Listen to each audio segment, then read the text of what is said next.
अब देखो, जैसे आज अपन जो पढ़ रहे थे वो गाँव का सामाजिक प्रशासन था, ठीक है, समझ में आया। अरे ये जो जो यहाँ पे पढ़ रहे हैं वो प्रशासनिक है, जिसमें ब्यूरोक्रेट ये सब आते हैं, सचिव आता है, ठीक है, सरपंच आता है, वार्ड पंच आते हैं, तो ये उनके बारे में बात कर रहा है। वो एक अलग सिस्टम है, ये एक अलग सिस्टम है, ठीक है। तो ये चीज़ समझना। इससे पहले अपन देख लेते हैं इस चैप्टर में अपन को कौन कौन से क्वेश्चन मिलने वाले हैं, जिसका अपने को आंसर ढूंढना है इस चैप्टर को पढ़ने के बाद, ठीक है। ये क्वेश्चन है, ठीक है। पुलिस का क्या काम होता है, तो ये चीज़ समझ में आना चाहिए, ज़रूरी है। मतलब क्या पुलिस के कार्य होते हैं, ठीक। पटवारी के कोई 2 काम बताओ, ये भी पता होना चाहिए। पटवारी क्या काम करता है, ज़मीन का लेखा और धोखा ये करना। तहसीलदार, एसडीएम, याद रखना, सबसे पहले आप कलेक्टर बनोगे ना तो सबसे पहले एसडीएम ही बनाया जाता है कुछ टाइम और पीरियड के लिए, ठीक है। ये मतलब पता होना चाहिए ये लोग क्या काम करते हैं, क्या सारी चीज़ें, ठीक। ताकि ना कल इंटरव्यू में कोई क्वेश्चन आएगा ना तो मैं फिर बता रहा हूँ अच्छे से टैकल कर पाओगे। जब आपको पता ही नहीं एसडीएम का क्या काम करता है तो सब ऐसी बातों पे क्या जवाब दोगे वहाँ पे। कल आपसे पूछा जाएगा, आप मान लो कि आपकी नई नियुक्ति हुई है एसडीएम के रूप में और वहाँ पे ज़िले में ये प्रॉब्लम है, तो अब जब आपको यही पता नहीं मेरे पास क्या पावर है तो कैसे क्या वो बताओगे आप, ठीक है। अगला है, एक बिटिया की चाह कविता में किस मुद्दे को उठाने की कोशिश की गई है कि आपको ये मुद्दा महत्वपूर्ण लगता है और क्यों। तो ये होता है कि जैसे कैसे, मतलब कि एक कविता के द्वारा भी आप कोई सामाजिक मुद्दे को उठा सकते हो। इसलिए बोला जाता है ना कि जब भी जिस देश में जहाँ क्रांति हुई है वहाँ कवियों का योगदान जरूर रहा है। जैसे आप अमेरिका क्रांति देख लो, ठीक है, रूस की क्रांति देख लो, कोई भी क्रांति रहो उसमें कवियों का बहुत बड़ा योगदान, क्योंकि है ना, सुनो ध्यान से समझना। जैसे राजा महाराजे थे, अब उनको तो ऐसा लग रहा है कि एक कवि कलाकार है, ये तो कविता सुना रहा है, उसको ये नहीं पता कि इस कविता के माध्यम से लोगों में वो क्रांति पैदा कर रहा है। समझ में आया ना। तो वैसे जैसे इससे पहले वाले अपने चैप्टर में क्या देखा था, कार्टूनिस्ट जो कार्टून बनाते हैं, अगर कोई अच्छा कार्टूनिस्ट होगा तो वो सत्ता की स्थिति बता देगा कि इस टाइम जो प्रेजेंट में जो सरकार वो क्या कर रही है। समझ में आया। तो ऐसे कलाकारों की भूमिका होती है, ये चीज़ याद रखना, चाहे कोई भी कलाकार हो, ठीक है।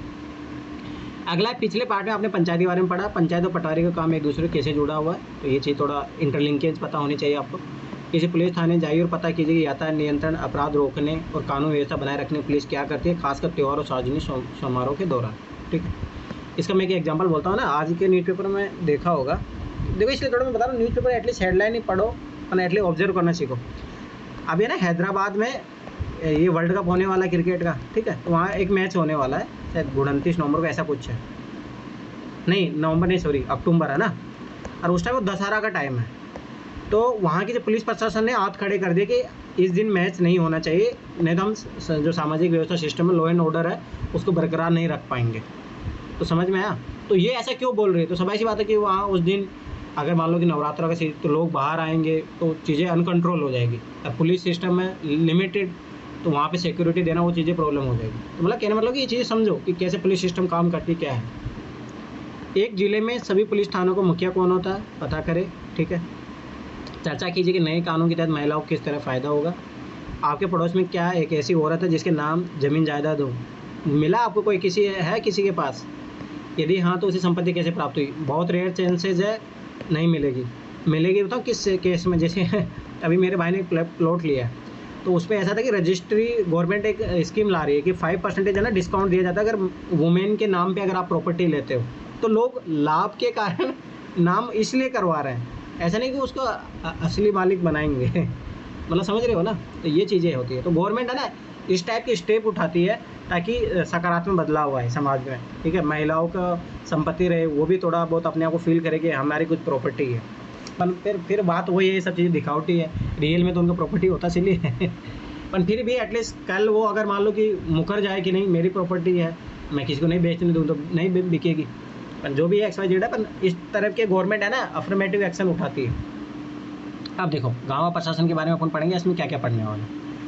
भारत में 6 लाख से अधिक गाँव हैं, ये चीज़ समझना ध्यान से, ठीक। उनकी पानी, बिजली, सड़क आदि की ज़रूरतों को पूरा करना कोई आसान काम नहीं है। ये बात तो समझ बात है। सोचो इतने बड़ी बाहर की पॉपुलेशन है, उसमें इतने बड़े गांव है, कोई गांव सोचो पहाड़ी इलाकों में है, कोई गांव समुद्री तट के इलाकों में, कोई रेत के मरुस्थल में है।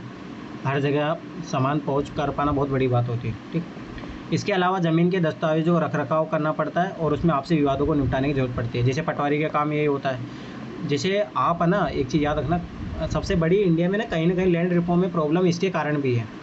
आज में ना घर परिवारों में जो झगड़ा होता है उसका सबसे बड़ा कारण भी यही है, ज़मीन। भाइयों में झगड़ा होता है ज़मीन के कारण, और उसमें पटवारियों की भूमिका भी बहुत ज़्यादा महत्वपूर्ण हो जाती है। क्योंकि अगर सोचो उनके पास रिकॉर्ड अच्छे ना होंगे तो सफाई सी बात हो, झगड़े ज़्यादा बढ़ते जाते हैं। तो इसीलिए पटवारी की भूमिका भी बहुत महत्वपूर्ण हो जाती है गाँव के उस मामले पर, ठीक। इन सब की व्यवस्था के गाँव को प्रशासनिक ढांचा होता है, इसीलिए पटवारी ये सारी चीज़ें बनती हैं। इस पार्ट में हम 2 ग्रामीण प्रशासनिक अधिकारियों के काम के बारे में थोड़ा सा विस्तार से पढ़ेंगे। याद रखना, ग्रामीण प्रशासनिक अधिकारी, ठीक है। अब देखो ये मैं वही बता रहा था कि भाइयों में झगड़ा होता है। अरे ये रियलिटी बता रहा हूँ ना, इंडिया में सबसे बड़ी प्रॉब्लम है, और कहीं ना कहीं लैंड रिफॉर्म नहीं आने का कारण है ना यही है, ठीक है। तो दस्तावेज अपने, हाँ बोलो। पहले ना ये होता था, जो पटवारी होता है ना, तो वो ना जन्म प्रमाण पत्र बनाते थे साथ में। तो उससे क्या होता था कि वो ना पैसे ले लेते थे काफी सारे, और जन्म प्रमाण पत्र फर्जी बना देते थे। और जन्म प्रमाण पत्र से ना वो जमीन, मतलब जैसे कि जिसका जन्म प्रमाण पत्र बनेगा ना उसके अकॉर्डिंग उसके नाम जमीन आ जाती थी, बाप की बेटे के तो फर्जी भी बना दिए उन्होंने। इस वजह से ना बोलो अब ये ट्रांसफर कर दिया सचिव को। अच्छा। हाँ सर। तो दूसरी बात एक और चीज़ समझो, गाँव में ना इतना फर्जीवाड़ा होता तुम लोग विश्वास नहीं करोगे। मेरे गाँव में है ना, सोचो मेरे साथ पढ़ने वाला लड़का, अब वो क्या है ना, मतलब जैसे देखो मैं इसलिए बता रहा हूँ ना कि डिपेंड करता है आपकी परवरिश कैसी हुई है, आप कैसे संस्कारों से बड़े हुए हो। मेरे साथ पढ़ता था, मैं 8वीं क्लास तक मेरे साथ में, मैं जानता था उसको अच्छे तरीके से, हमें एक ही स्कूल में पढ़ते थे। फिर 9वीं 10वीं के बाद में उसने मास मीडिया कम्युनिकेशन उधर चला गया वो। अब उस बंदे का कॉन्टैक्ट हुआ डीलरों से, बड़े बड़े प्रॉपर्टी डीलर। सोचो उसने गाँव की ज़मीन बेच दी, पूरा पूरा गाँव बेच दिया उसने। अब सोचो इतना बड़ा मास्टरमाइंड, अभी मैं सोचो मेरी एज का है वो। अब गाँव में है ना, जब वो अचानक से बहुत पैसे वाला बना, 10-10 गाड़ियाँ लेके घूम रहा है अपने पीछे आगे पीछे, सोचो हमारी जैसी एज का, तो गाँव वालों को डाउट तो हुआ। अब उसमें तुम्हें पता है सरपंच की मिली भगत, सचिव की मिली भगत, मतलब उसने क्या हुआ, जो गवर्नमेंट की जो ज़मीन थी और कुछ लोगों की ज़मीन थी, लगभग 50-60 बीघा ना, 50-60 उससे भी ज़्यादा ज़मीन उसने बेच दी, सोचो, और पता भी नहीं लगने दिया। तो बहुत बड़े लेवल पे घोटाला था उसमें, मतलब एमएलए सब मिले हुए थे। तो मतलब मेरे कहने मतलब कि इस लेवल पे बड़े बड़े वो होते हैं, इसमें सरपंच सब मिले रहते हैं, ठीक है। जो अपनी स्टोरी पढ़ेंगे इसमें भी ऐसा ही मामला है, ठीक है। गांव में झगड़ा, फिर वो मिल गई, वो वापस जमीन मिल गई या फिर उसका हट जाना मिला था? अरे वो उसमें बहुत मामला चल रहा है, वो अभी भी नौटंकी हो रही है। नहीं मिलेगी सर वो, क्योंकि उसमें है ना बात है ना, एमएलए भी मिला हुआ है। जो गवर्नमेंट की जमीन है ना सर, गवर्नमेंट की जमीन को पटवारी वगैरह यूज कर सकते हैं, उनके पास पावर होती, तो उसमें कोई भी कुछ नहीं कर सकता। अरे सबसे बड़ी बात है ना, एमएलए सब मिले हुए हैं, सबसे बड़ी बात ये है। तो वो बहुत बड़ा मामला है, वो सोचो करोड़ों रुपए का डील था वो। तो ये चीज़ें होती है गाँव में, बहुत बड़े लेवल पे होती है, ठीक है। इसीलिए ना बहुत सारे परिवार बेचारे ऐसे मर जाते हैं। इसलिए ना देखो, मैं इसीलिए बता रहा हूँ, एक चीज़ हमेशा जीवन में याद रखना, आईएएस अधिकारी बनना ना, इन पैसों वालों के लिए कभी आईएएस अधिकारी मत बनना, बेचारे उन लोगों के लिए बनना जिनकी कोई ताकत नहीं होती। याद रखना ये चीज़ जीवन में, ताकत उनके लिए बनो जो कमज़ोर है, जो ऑलरेडी बलवान है उनके लिए ताकत। मेरे गांव के पास में ना भी SC/ST वालों की जमीन खरीद ली उन्होंने, कुछ अधिकारियों ने मिलके, फिर उन पे केस चल रहा है अब, धोखे से खरीदी। हाँ, वो नहीं, SC/ST की जो ज़मीन होती है ना, वो रिस्ट्रिक्शन होती है, वो SC/ST को आप बेच सकते हो,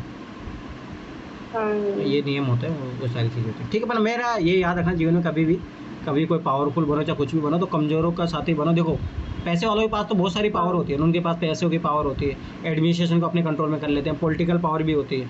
तो सवाई सी बात, फिर उनको क्या, बेचारे वो गरीब लोग, सोचो उनके पास ना पैसे हैं, ना कोई एडमिनिस्ट्रेशन पावर है उनके पास, ना कोई पॉलिटिकल पावर है, बेचारे उनका सहयोग करो ना। रियल में अधिकारी बनना तो वो काम करो ना।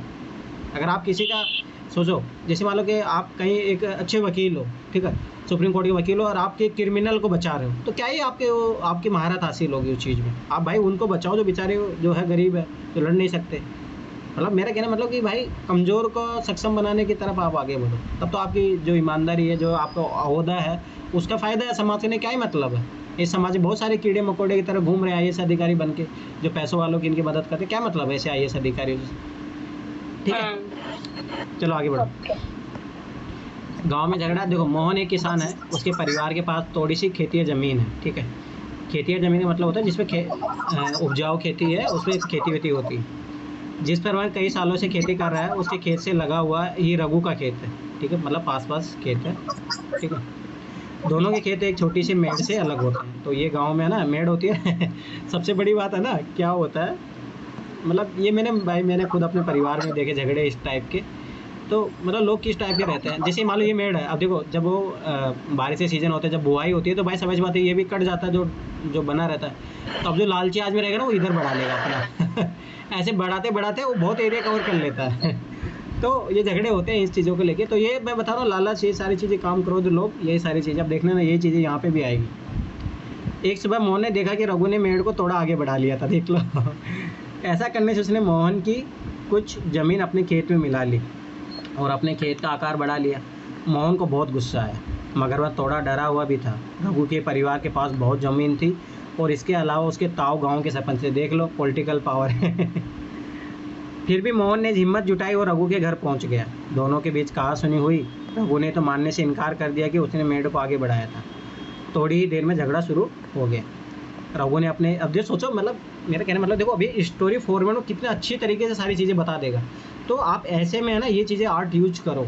मैं बताऊँ, जैसे जो नर्मदा है उसको बहुत अच्छी स्टाइल है वो, मतलब मैं फिर बता रहा हूँ, नर्मदा थोड़ा उसमें स्टाइल में चेंज करो, हमेशा क्लास रूम ही मत लो वो एक ही एग्जांपल लेके मत चलो, उसमें और कुछ लाओ, और इनोवेटिव आइडिया लाओ। जैसे एक बार तुमने पंचायत, वो वहाँ पे लोग चौराहे पे बैठे थे, वैसा लाया, मतलब सोचा करो, इससे ना तुम्हारी खुद ही थिंकिंग पावर डेवलप होगी। ठीक है, अब आगे देखो। रघु ने अपने एक मजदूर को बुला लिया, दोनों मिलकर मोहन पर चिल्ला रहे थे। ठीक है, फिर उन्होंने मोहन को मारना शुरू कर दिया। वो अल्लाह सुनकर पड़ोसी बाहर आ गए। उन्होंने देखा कि मोहन की पिटाई हो रही। बीच बचाव करके उन्होंने मोहन को बचाया। आजकल तो ऐसा होता है ना, लोग है ना वीडियो बनाते हैं बचाते नहीं है तो ये है असंवेदनशील होना। ठीक है, ये हकीकत में बता रहा हूँ। आज भी देख लो गाँव में कहीं पे भी लोग मरते रहते हैं। मेरे चाचा का लड़का खत्म हुआ था एक्सीडेंट में, तो सोचो उसका वीडियो बना रहे थे लोग, पर उसको अस्पताल लेके नहीं गए, और शायद उसको अस्पताल लेके गए तो बच जाता। तो लोग मतलब इतने असंवेदनशील हो गए, मतलब उनको ना व्हाट्सएप पे वो चीज़ें रिकॉर्ड करने के लिए ज़रूरी है उनके लिए किसी की जान है ना वो इम्पोर्टेंट नहीं है। तो मतलब ये चीज़ें हैं। मोहन को सिर पर हाथ में बहुत चोट आई थी। एक पड़ोसी ने उसकी मरहम पट्टी की। मोहन के एक दोस्त ने, जो गांव के डाकघर में काम करता था, सुझाव दिया कि उन्हें स्थानीय पुलिस थाने जाकर रिपोर्ट लिखवानी चाहिए। रपट मतलब लोकल शब्दों को इतना अच्छा यूज किया गया। जबकि कुछ लोग इसके खिलाफ थे, उनको लग रहा था कि बहुत सारा पैसा बर्बाद हो जाएगा और नतीजा कुछ नहीं निकलेगा। कुछ लोगों ने कहा कि रघु के परिवार वाले तो पहले ही पुलिस थाने पहुंच चुके होंगे। काफ़ी विचार विमर्श के बाद अंत तय हुआ कि जिन पड़ोसियों की आंखों के सामने घटना हुई थी, मोहन उनको लेकर पुलिस थाने जाएगा ताकि एक सबूत के रूप में काम करेगा। अब देखो स्वाभाविक सी बात है, देखो क्या होगा इस केस में, पॉलिटिकली वो भी एम्पावर्ड है। मैं इसलिए बता रहा हूँ, देखो पुलिस में आप जैसे मतलब वहाँ पे आप IPS बन के बैठे हो, कुछ भी बैठे हो, तो अब समझ बात है, आपको इस फेवर को ध्यान रखना चाहिए। नहीं ऐसा नहीं कि पुलिस जो, मतलब पहली बात है ऐसा नहीं होना चाहिए आप किसी के, आप निष्पक्ष रहो, मतलब दोनों दलीलों को सुनना चाहिए। ऐसा भी नहीं है कि आप भाई स्वाभाविक बात है इन्हीं को सपोर्ट करो, ऐसा भी नहीं है। मतलब आपको निष्पक्ष रहना है, ये चीज़ भी बहुत महत्वपूर्ण हो जाती है। ठीक है, अब देखो पुलिस थाने का क्षेत्र। थाने के रास्ते में एक पड़ोसी ने पूछा, क्यों ना हम थोड़ा और पैसा खर्च करके शहर के बड़े थाने चले। मोहन ने समझाया कि बात पैसे की नहीं है, हम इसी थाने में अपना मामला दर्ज करवा सकते हैं क्योंकि हमारा गांव इसी कार्य क्षेत्र में आता है। ये बात बहुत इंपॉर्टेंट है, ये चीज़ याद रखना। मैं भी बहुत बार चक्कर काटा हूँ इस कारण से। ठीक है, अगर आपके घर में चोरी हो जाती है तो आप किस थाने में जाकर अपनी शिकायत दर्ज करेंगे, तो याद रखना अपना जो लोकल एरिया का होता है वहीं पे जाना पड़ेगा। ठीक, मोहन और रघु बीच में किस बात को लेकर विवाद होता है, ये ज़मीनी विवाद था। मोहन को रघु से झगड़ा करने में डर क्यों लग रहा था, क्यों समझ बात हो, पावरफुल था। ठीक है, राजनीतिक, उसका बाप सरपंच था। कुछ लोगों ने कहा कि मोहन को पुलिस थाने में मामला दर्ज करवाना चाहिए, जबकि कुछ ने ऐसा मना कर दिया। लोगों ने अपनी राय के लिए क्या तर्क दिया, समझ सी बात है कि तुम्हारा पैसा खर्च होगा, टाइम ख़राब होगा, वो पावरफुल है, कुछ बनेगा नहीं तुम्हारा केस। तो ये सारी चीज़ें जो है अवधारणा बनी रहती है। अब देखो अब ये इंपॉर्टेंट है, मतलब इंपॉर्टेंट सेंस इसने पुलिस को सिस्टम को बताया कि कैसे पुलिस थाना काम करता है। तो ये मैं ये फिर बता रहा हूँ, NCERT में डब्बे वाले है ना, ये बहुत इंपॉर्टेंट होता है, और UPSC ना बहुत बार यहीं से क्वेश्चन उठाती है। हर पुलिस थाने के कार्य क्षेत्र होता है जो उसके नियंत्रण में रहता है, ये याद रखना। जब भी आप SP बनोगे ना स्टार्टिंग में, सबसे पहले है ना याद रखना कि आपको IPS नहीं बनाया जाता है, SP बनाया जाता है, एक थाने का अधिकारी बनाया जाता है आपको। ठीक है, तो पुलिस थाने के कार्य क्षेत्र जो उसके नियंत्रण में रहता है। लोग उस क्षेत्र में चोरी, दुर्घटना, मारपीट, झगड़े आदि की रिपोर्ट उस थाने में लिखवा सकते हैं। वो ये है वहाँ का थानेदार की जिम्मेदारी। थानेदार याद रखना SI जो होता है वो होता है। ठीक, जिम्मेदारी होती है कि वह लोगों से घटना के बारे में पूछताछ करे, जांच पड़ताल करे और अपने क्षेत्र के अंदर के मामलों में कार्रवाई करे। तो ये SI होता है, एक थानेदार होता है, हर एक थाने का अधिकारी। तो फिर जब वही जो थाने का जो है ना एक तहसील लेवल पे आता है तो वहाँ पे एसपी बैठता है। तो याद रखना सबसे पहले एक आईएएस अधिकारी को एसपी बनाया जाता है, ठीक है। फिर उसके बाद वो धीरे धीरे प्रमोट होकर आईपीएस बनता हो, कभी डायरेक्ट आईपीएस नहीं बनाया जाता, ठीक। अब देखो पुलिस थाने में होने वाला काम। अब पुलिस थाने में क्या क्या काम होता है ये चीज़ समझो। जब सब लोग पुलिस थाने पहुँचते हैं तो मोहन थानेदार के पास गया, मतलब किसके पास, एसआई के पास गया था वो, और उसे पूरा मामला बताया। उसने यह भी बताया कि मैं अपनी शिकायत लिखित रूप में देना चाहता। याद रखना ये चीज़, वर्बल कुछ ही नहीं होता, पुलिस वाले कभी एक्शन भी नहीं लेंगे। जब मैं ना एक बार कोई मेरे सीनियर लापता हो गए थे, वो तहसीलदार है वो, तो यहाँ पे मेरे से मिलने आए थे। तो एक बार मैं अब वो गायब हो गए गायब इन द सेंस उनका मोबाइल है ना स्विच ऑफ हो गया। तो मैं यहाँ पे गया, पहले तो चौकी के पास, मैं नहीं पहले मुखर्जी नगर थाने में चला गया। तो फिर उन्होंने मुझे भेजा यहाँ पे चौकी में। चौकी वाले बोले नहीं, आप इसके जो एरिया में जो थाना आता है वहाँ पे जाके रिपोर्ट लिखो।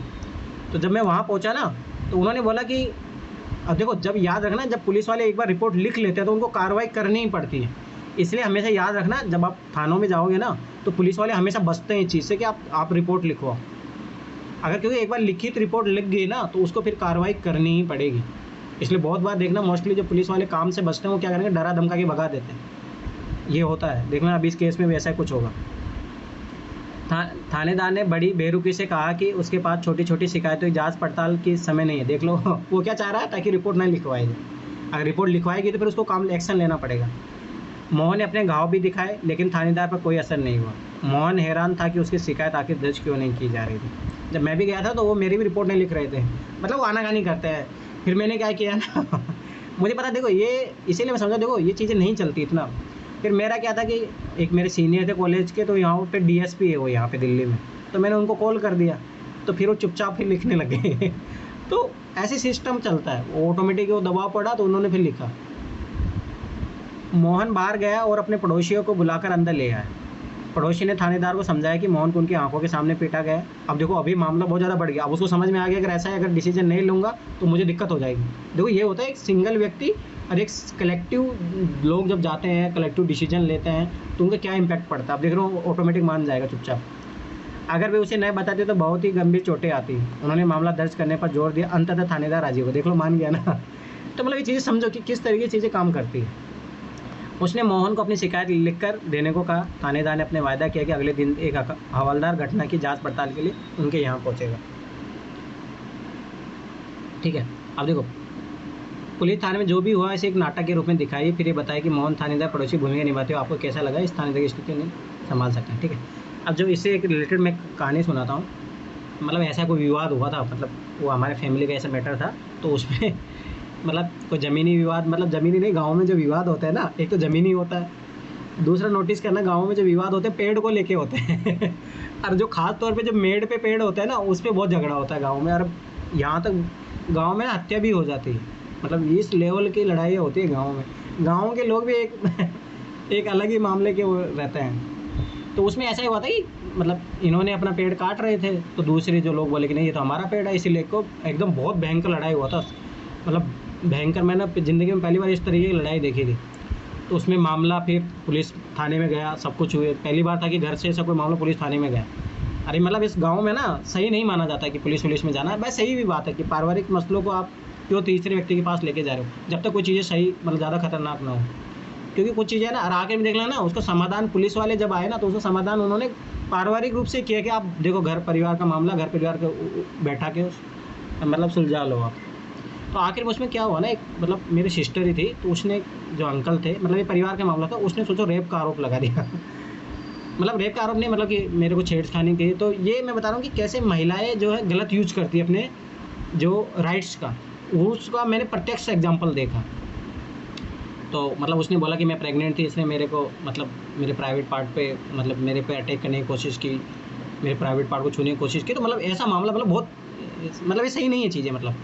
तो फिर अगले दिन पुलिस आई, तो सोचो ना तो पुलिस आई जो ये बता रहा ना कि आखिर में कि दो वो आएंगे, ठीक है, जांच पड़े हवलदार आएंगे। तो ऐसे हवलदार आए थे, ठीक है।